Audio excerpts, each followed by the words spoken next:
everybody has a mouth. Everybody puts food in their mouth every day, but they're not, I don't think, as attuned or aware of the impact that their oral health has on their entire body. I know I haven't been, and I'm on this learning journey, and hopefully you're on that with me, because I'm excited today to talk with Dr. Nammy Patel, who is an expert in the connections between your oral health and systemic health. She's a biological dentist and author, and we're going to explore her trailblazing approach to root cause healing.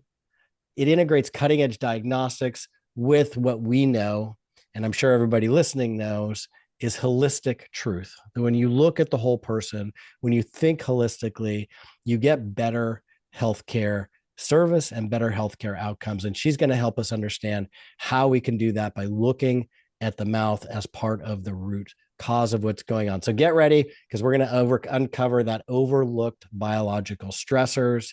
Those are hidden dental toxicities to the gut brain mouth connection. You don't hear that very often. Gut brain mouth connection. That could be keeping you stuck and sick. So, Dr. Patel, she's the CEO of her own company and her own business, and she's going to help you understand how you can be the CEO of your health too. Welcome to the show. Thank you for having me, John. I'm so excited to chat with you, and it's been so much fun learning about you and, MK4, and I'm really excited to just deep dive in and really serve our listeners. You're very kind. You've got such an interesting background, both medically and entrepreneurially. So share with our listeners and with me more about you, so we can sort of orient them to where you're coming from and where you're going to what you're going to share with us today. Absolutely. So my name is Dr. Nammy Patel. I've been practicing for 20 years. And, I feel like I've been blessed with a profession that has just been so amazing. And it's really my life's purpose. For me to help people live longer, richful, joyful lives is my mission in life. And, sometimes destiny happens, is what we say. I started dental school, and I graduated early in my early 20s. And then I had a sudden change of events that occurred, which was really my brother, who was 33 years old, passed of a heart attack. So yeah, Just, I'm so sorry to hear that. just out of the blues. And, that got me really questioning on, like, why did that occur? He was 33 years old. There is no reason why a 33-year-old should have a heart attack, who exercises, walks around and, and is not obese, and also misdiagnosed by the medical system because he went in a week before to the medical doctors and said, "Hey, my chest is really tight. I don't understand why my chest is really tight." And you know what they said to him, John? Mm, what they They said,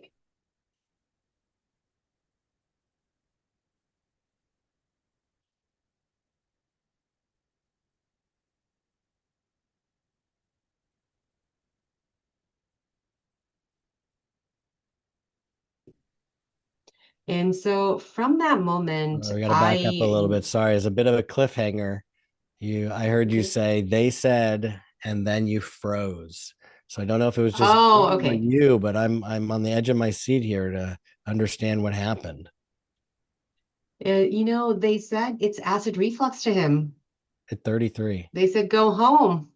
Yeah, Um, the tightness of your chest is just acid reflux. See you later. Without taking an EKG, without doing diagnostics. hmm, That's what they said to him. And from then on, I knew I wanted to be different. yeah. I did not want to be a drill and fill dentist. I wanted to look at root causes, and I knew I wanted to help people. And as I got into learning, I learned about functional medicine. I, in fact, went through 2 years of training through the Functional Medicine Institute with Kalish Institute here locally.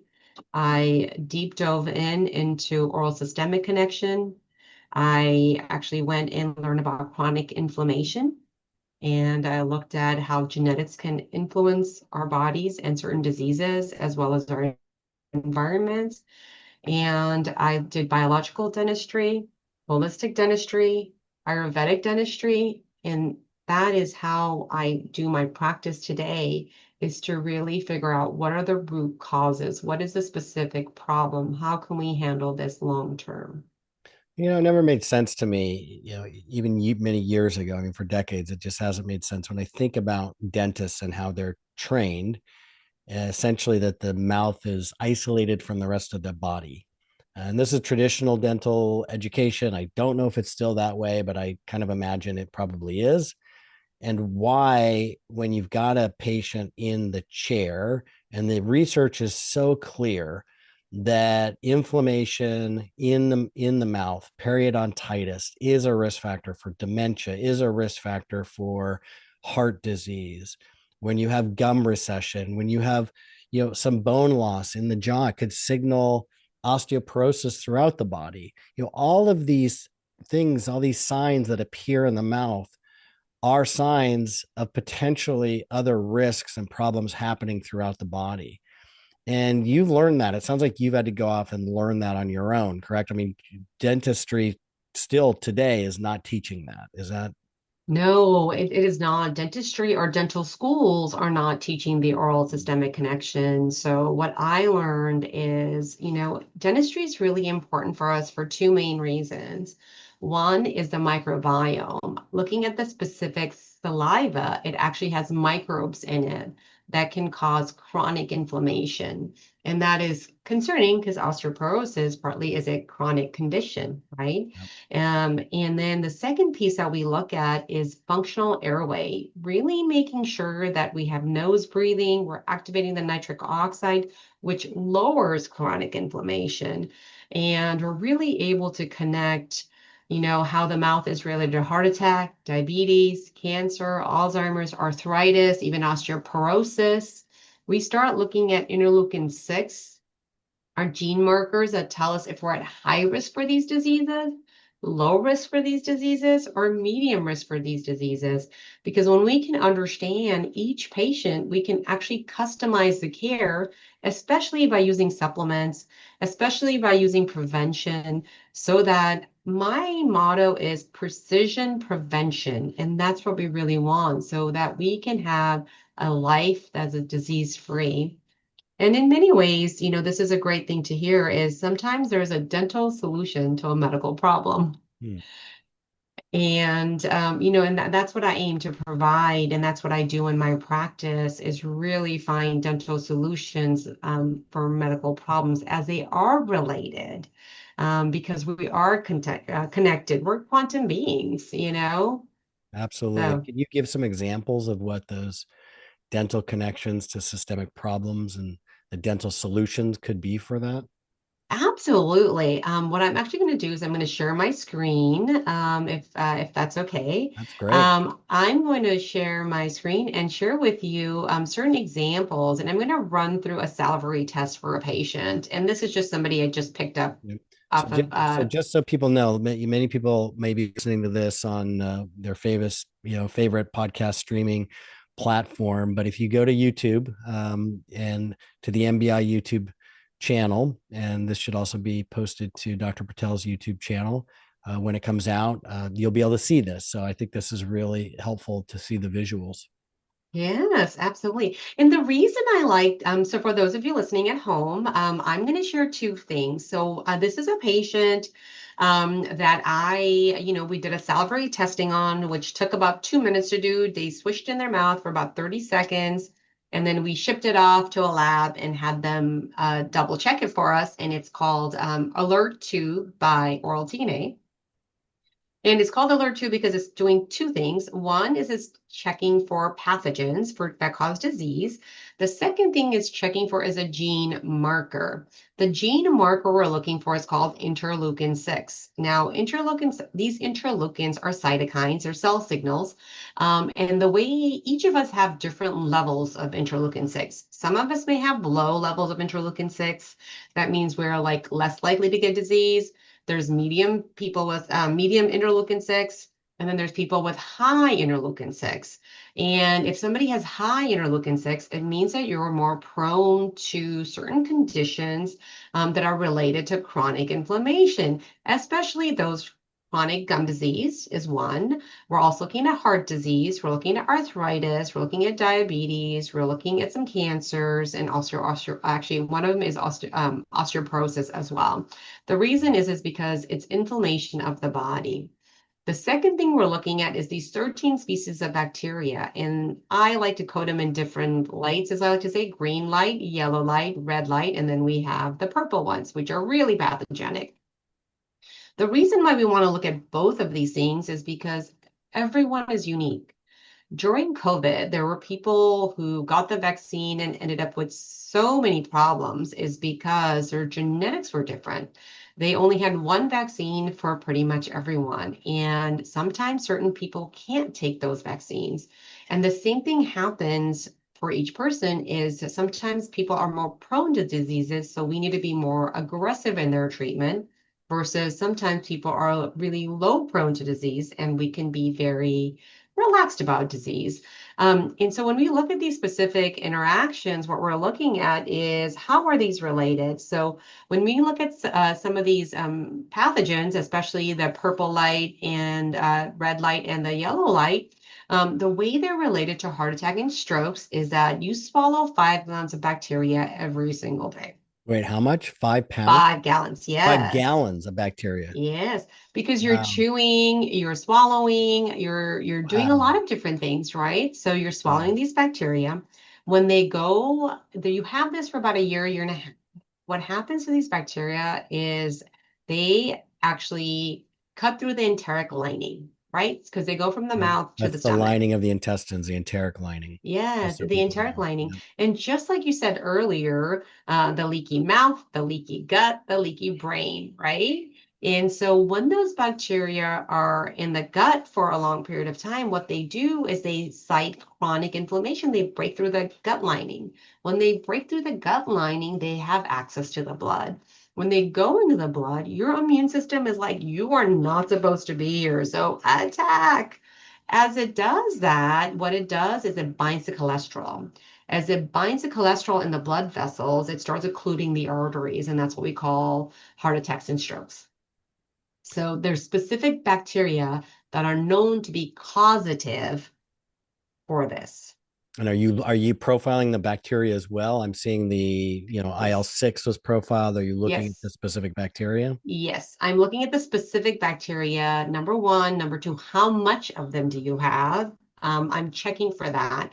And that's how we customize a treatment plan. We also know that certain bacteria are related to cancer. And this happens for two different ways. One is cancer is uncontrolled cellular growth, which is normal, actually. We do have them on a regular basis, but our immune system is just strong enough to be able to get them out of our system. We are able to detox them.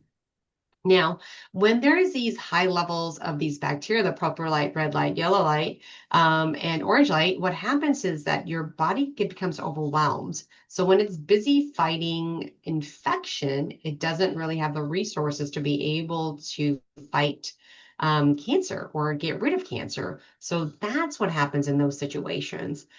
They actually attack the pancreas, which leads to diabetes as well. We also have certain specific bacteria that are so small, like COVID, that the virus was so small, it went through our defenses, right? And these bacteria are so small, they'll actually go through the blood-brain barrier and cause Alzheimer's. So I have so many This, questions. I mean, you've covered so much, and I've got lots of questions. But the first one that came to mind, just in no order of importance, because you just mentioned diabetes. Do you also see then, when there's dysbiosis, that blood sugar control becomes more difficult? Fasting blood glucose goes up, HbA1c goes up, and for people who don't know, HbA1c is hemoglobin A1c. It's the average blood sugar over 3 months. And then you also have fasting insulin, which can go up. Do you see then, if those microbiome gets corrected and moves in a healthier direction, do those markers of pre-diabetes and diabetes normalize? Do they improve? Yes, in fact, we find that most patients have a bidirectional relationship with diabetes. So, absolutely, Wow. we find if the sugar levels are, it's going to do two things. One is that these bacteria specifically attack the pancreas. That's one thing. Number two, like you said, when you have these bacteria, we need more sugar around, right? We need more ATP in order for our immune system to work. So we do find that once we are able to stabilize gum disease, it does help normalize the blood sugar. And we work very closely with medical doctors to be able to do that. The beauty of this testing, though, is that traditionally deep cleanings have been done for eons, right? It's not new that, No, sometimes patients will say, I'll need a deep cleaning. I've had That it has done. happened. Yes. The reason why this is so powerful is we can pinpoint the microorganism.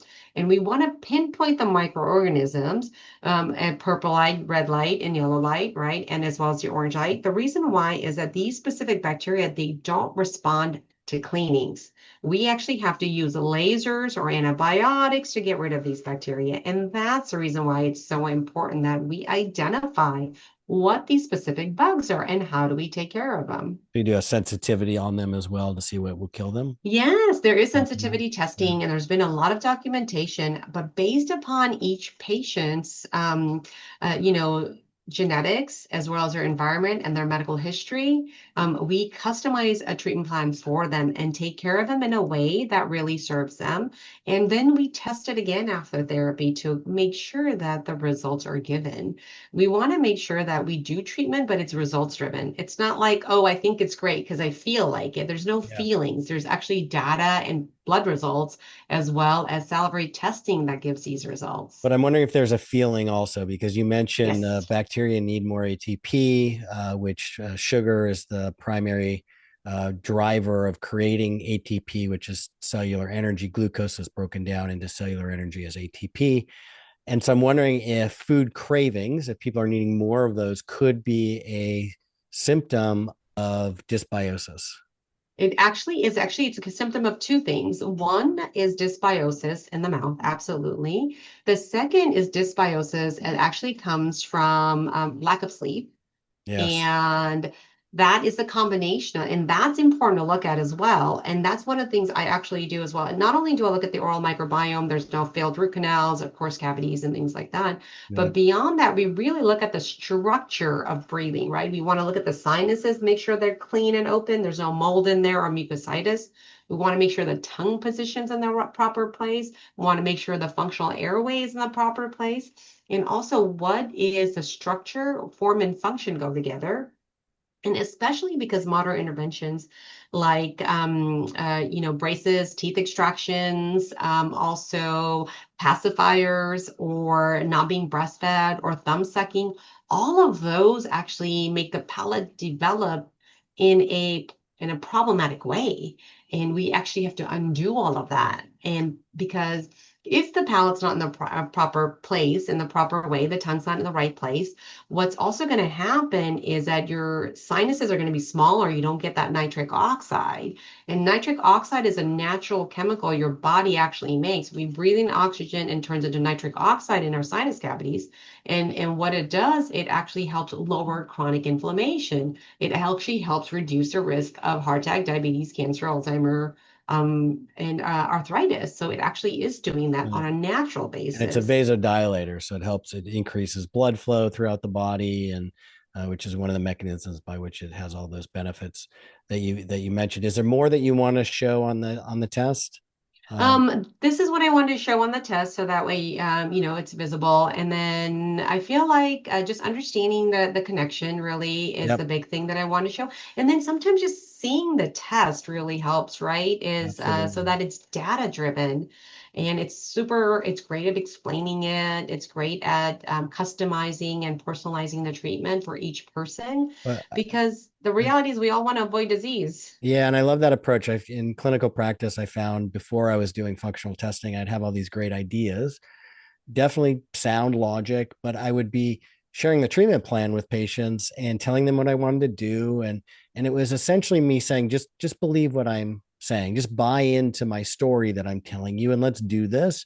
When I started doing the testing, similar to what you're doing now, a different test, but similar to what you're doing, my compliance shot up over 90% because it wasn't just my opinion. It's here's the data. We have the data. We're going to now do things to improve this and improve how you're feeling and your health. And you're going to see changes on the testing.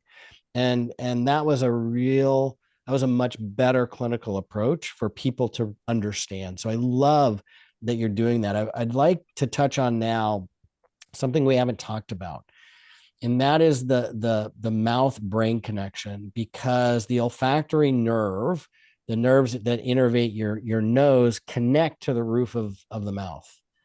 Yes. And what goes on in the mouth can actually go directly into the brain and affect your brain chemistry. And I know that you know this much better than I do, but I don't think a lot of people realize that and the risks that that can create. So would you mind sharing a little bit with that? Absolutely, John. So one of the things about teeth and cranial nerves is, again, we're all connected, right? And what happens is the first thing I actually want to go and talk about with chronic inflammation is tongue posture. The reason why tongue posture is really important is we have that fancy nerve called the vagus nerve. And vagus nerve is our friend. It keeps us rest and digest, lowers cortisol, and it repairs, right? When that vagus nerve is active, our body is in that I repair think it's mode. it's the longest nerve in the body, if I'm not mistaken, isn't it? It Is is that the right? longest nerve in the Amazing. body. Yeah. Yes. And so one of the things, and I'm going to share my screen again and give you more I love CT this. This is a scans and multimedia data here. Is that all interview. right? This is great. I love it. Okay, great.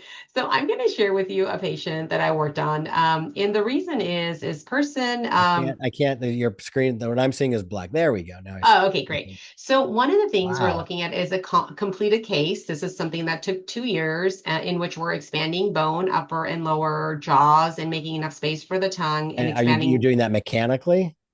through an appliance An that they wear at appliance. night. Okay. Yep. And so you can see here, see the space right here, this That's black before space. or after? This is before 2021, and this will All be right. 2023. Okay. Yep. So this space is no bueno. This is bad. This is what a chronic inflammation person looks at. Ton of anxiety, ton of ADHD is super common. Chipping, breaking teeth is super common. Needing root Can canals you all the time. orient us to where, I mean, what we're looking at? Like, what is, I see the front of them. It looks like the front, the lips there, and maybe the nose Mm-hmm. up top. So what is that hole, that dark black space? This dark spot. So there's two things I'm showing you here. Yeah. So the first is this is the head, the nose, and then the lower jaw.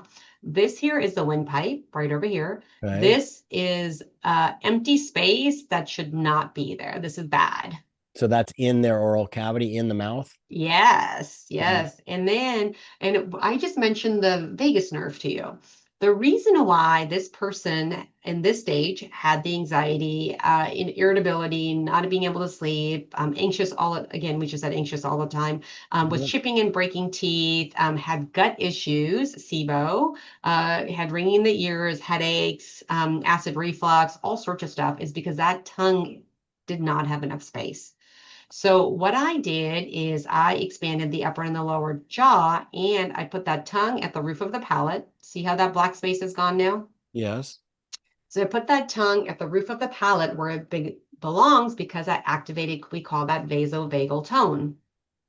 So is that So the mechanism, underlying the anxiety, is that mhm, the we in the vagus nerve, that the tongue on the roof of the mouth activates the vagus nerve to mhm. calm down the nervous system, to activate the parasympathetic arm of the nervous system? Absolutely, absolutely. That's Wow. one thing it did, right? But Yeah. the second thing I did to increase or decrease chronic inflammation is I made the windpipe bigger. So I got more oxygenation. And then the third thing I did is I opened their sinus cavity. See how here the sinus here is 1.8 millimeters? Yes. And then I increased it all the way up to 4.1. Wow. Again, with a mechanical device. No surgery, nada. We Yeah. have done that. And in fact, on the right side, we increased the sinus capacity by 127%. Wow. And then the left side, we did about 6.9, which was what it needed. So one side was a problem, the other side wasn't. So we actually did precisely exactly what this person needed. And then see this tongue, this black area again, that's not good. And here you can see 2 years later where the tongue is in the proper shape. Is And the when you do this, do you see any results on blood oxygen content? I do, you know what my patients are able to do?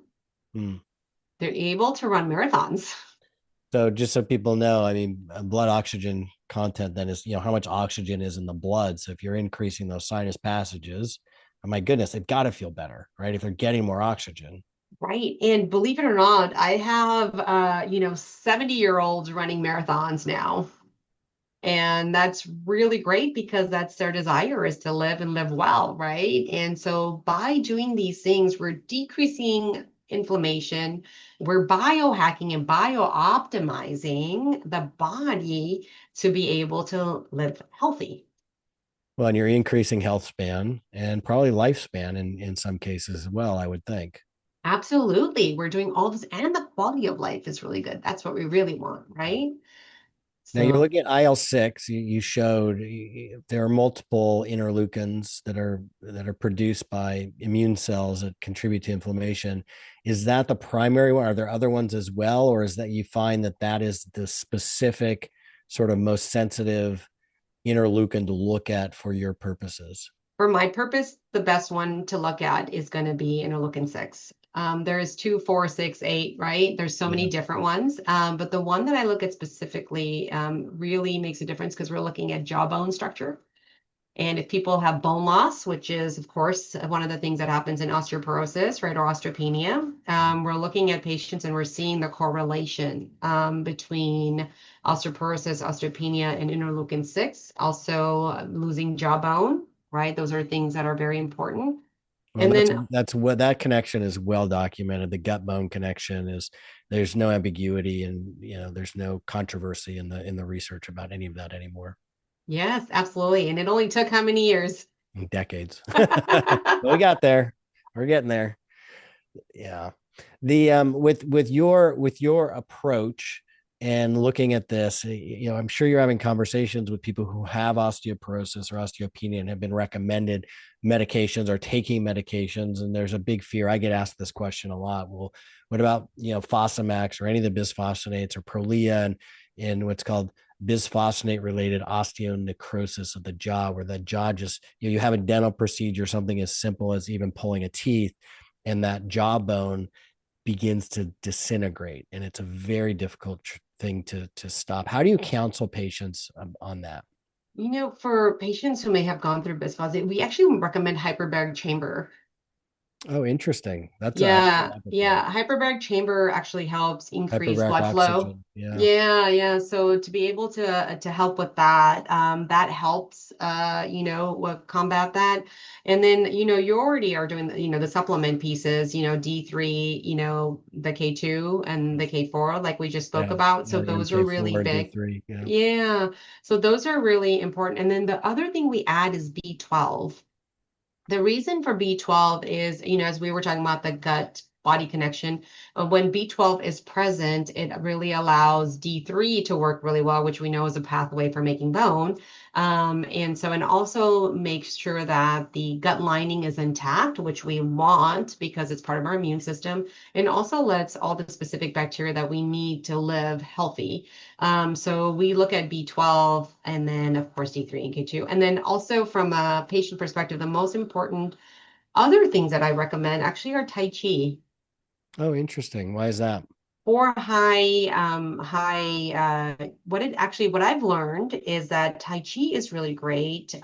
Two reasons. One is that it's slow movement, lowers chronic inflammation. The Mhm. second is it's kind of like, when there's slow movements that are controlled, it actually activates the bone making cells. Yeah. And There's research with Tai Chi and Qigong linking it to lower fall and fracture risk. Yeah, so that's usually the things that I recommend. And the other thing that I am a big fan of is the Beamer mat, the Biomat with PMF. It is wonderful because it actually, we now know the frequency of the capillaries where the oxygen exchange occurs. So we can actually open up blood supply. And what it can actually do is lower inflammation, number one. Number two, activate the cytokines that we do need to heal. and Yeah. really regenerate bone. And we've seen it really well for fractures. It helps fractures heal better, faster, quicker. So those are the things that we recommend. We can actually apply it around the jaw, which is really nice. But the most effective and the most high strength is going to be the hyperbaric chamber. And you have one in your clinic? I have something called the Hocket. Mhm. So it does oxygen, ozone, PMF all in one. So those are the ones that we use in our practice here. Amazing. Now you've also mentioned you mentioned at the beginning, and I did not know this before you said it earlier in the interview, that you've also studied Ayurvedic medicine as it relates to dentistry and dental health. Yeah. Yeah. That to me is fascinating. I know very little about it, but how does that then relate to the way that you view? And I think most people, first of all, probably don't understand what Ayurvedic is. So if you would do a short, primer, just a few sentences maybe of what it is to orient them, but how does that influence how you approach your patients clinically? Because everything you've been talking about up to this point is very much a Western biological approach, functional medicine approach, and I haven't heard you use any terms that I'm familiar with that come from Ayurveda. When when I look at Ayurveda, I look at food as medicine, right? I look at how do we make our own bodies work better using plants, herbs, is the way that I look at Ayurveda. And everything I am saying to you is what Ayurveda has been doing for eons. It's just science has proven it now. Yeah. Ayurveda has been around for over 5,000 years. It is, in fact, I went to Varanasi where Ayurveda was developed or It's a originated. traditional system of medicine that originated and it comes out and still is practiced in India. Just so Yes. people know. Yeah. Absolutely. In fact, we talked about the tongue position. There's a procedure like we talk about in medical terms, which is called a tongue tie release. And there's actually a yoga khichdi mudra, which has been known for eons that they did for 5,000 years, just very slowly. And when I look at Ayurveda, it's really combining all of the modalities together. And for me, it makes sense. When I look at Ayurveda, like there's certain things I recommend for my patients. For example, have you ever had chai? Tea, well, chai is tea. It Yeah. means tea. Yes, I've had chai. Yes. And then have you ever had chai masala? I don't know. I've Okay, made it. so at home we make chai. In our chai we put masala in there. The masala is cinnamon, cardamom, cloves, all of these Oh, things put yes, I together. have. Yes. Yeah. So that special, if you believe it or not, in Ayurveda, if you wake up and first thing in the morning, what you do is you boil that, you put a little of that, like tiny little spoon of that chai masala in there, and you drink it. It's actually designed to lower chronic inflammation. Well, and those herbs are anti-inflammatory and Exactly. antimicrobial. Exactly. Exactly. Yeah. So Wow. yeah, I feel like at one point Ayurveda and holistic medicine and all of these things were so different. But, now science is actually saying Ayurveda was looked at as hokey or holistic was hokey. And Yeah. it's no longer that. It's data-driven information. Well, Even biological dentists were thought crazy, right? People similar to thought they were naturopathic crazy. medicine. I'm a naturopathic doctor by training, and so much of what we're trained to do and the traditional approaches and holistic approaches are now very well proven. Exactly, exactly. So, for me, it's the way I practice. I feel like I put a combination of I use Ayurveda, but also the other one I really like to use, the term I like to use is biomimetic, which is stimulating biology, the way we're designed to work. Mm-hmm. And when I use those appliances I shared with you, I call them biomimetic appliance because all we want to do is design, form and function go together. So we're designed to work as human beings. We're also designed to evolve and Right. really putting things in place because modern intervention has kind of shifted a few things. So that's where we're really wanting to avoid. So God, what a fascinating approach and such an interesting background that you have and the research that you've done. I mean, your patients are really, they're fortunate to have you. Unfortunately, your approach, your training is not standard of care. People have to probably seek out somebody. I mean, you're probably one in a million, I've got to imagine. How can people learn more about your work and where you're located and what you do? Thank you for that, John. We are located in San Francisco, and if you want to check us out, you can go to www.sf, as in San Francisco, Green, Green, Dentist, Dentist.com. So I have an eco-friendly, sustainable practice. Not only did I want to be sustainable in the way I work, I wanted a sustainable space as well. So we were the first LEED certified practice in the state of California, second in the nation. So just really, our environments really shape us as well. So really having those aspects in place. For listeners, I have so many blogs, so many videos. Please go on the website. I even have an online university. You can learn a lot more about this. So I'd invite you to check it out. If you want to do some testing, we do work virtually as well. If you're located anywhere in the world, in fact, we have patients from all over the world. We're happy to help in every way we can. And we really, I really want to help you live a longer, richful, joyful life. I love that. And on your website, you have not just classes for the lay public, general public, but you also have classes for clinicians, for dentists who want to learn more about this. So you're really trying to move the needle also in your own profession to make this approach, more accessible. Absolutely. And there's actually a lot of information for other practitioners like naturopaths or functional medicine doctors or, even chiropractors, because we are all connected and we want to work together. Absolutely. That's fantastic. Anything we didn't touch on that you just want to make sure you mention before we conclude?